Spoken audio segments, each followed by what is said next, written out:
Hey everyone, today I'm going to talk about this plant called Dieffenbachia plant. I don't know if I'm pronouncing it correctly. It's also called dumpkin. It's a very common house plant. It you see there's some actually I did not buy this plant at all. I got a cutting of this size actually with just two leaves. This was the size of the plant, and I just put it in the soil, and it's these initial leaves were, while it was just adjusting to the part that it has to grow roots, I did not put anything rooting hormone or anything. It just, I dumped it in the poked it in the soil and watered it regularly, when kept the soil more or less moist, and that's pretty much it. I think that's why these younger leaves that were there earlier, they will fall off now, and it's aggressively pushing out more leaves. See the beautiful new leaf that has come out. It's large in size. It's growing another one. So what I'll do is to kind of divide it into two plants. Now that I have one, I will cut it from here, and be very careful with that. When you do cut it, its sap is actually poisonous, because the reason it's called dumpkin is because it was used as a torture device.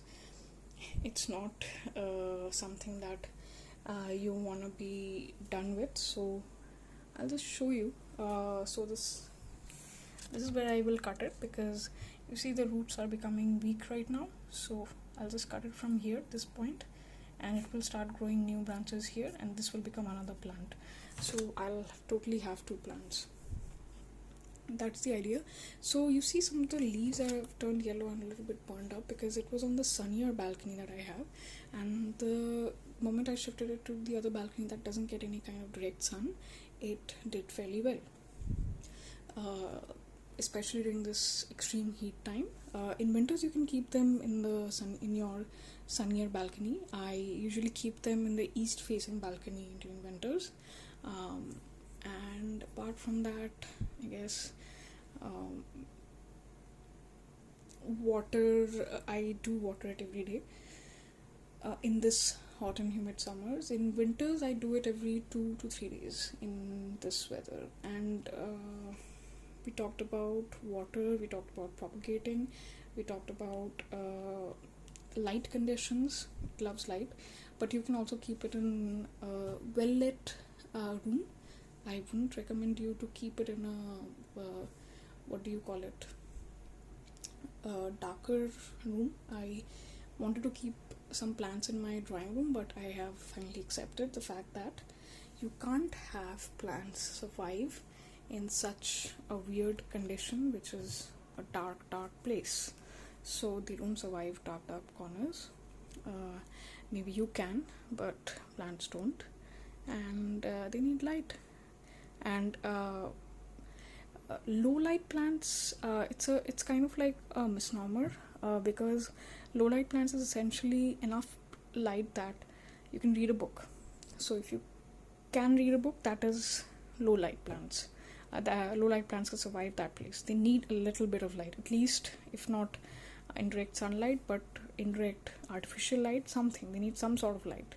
So that's very, very important to keep in mind.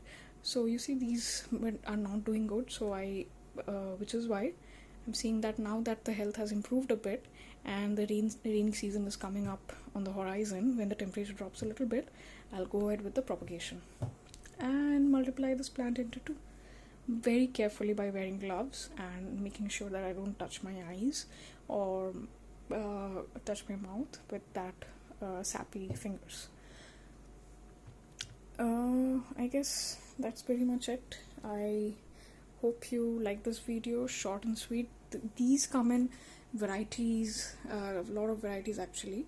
So the different kinds of Dieffenbachia varieties depend upon how the patterns are on the leaf. So this is one variety I have. I plan to acquire some more through online shopping, of course, because of lockdown. But if I don't get it now, I will probably order online, because I cannot go to a nursery. I will definitely do an unboxing video of new Dieffenbachia plants if they do arrive before posting this video.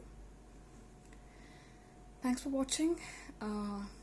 have a nice day and subscribe to the channel for more plant related gossip.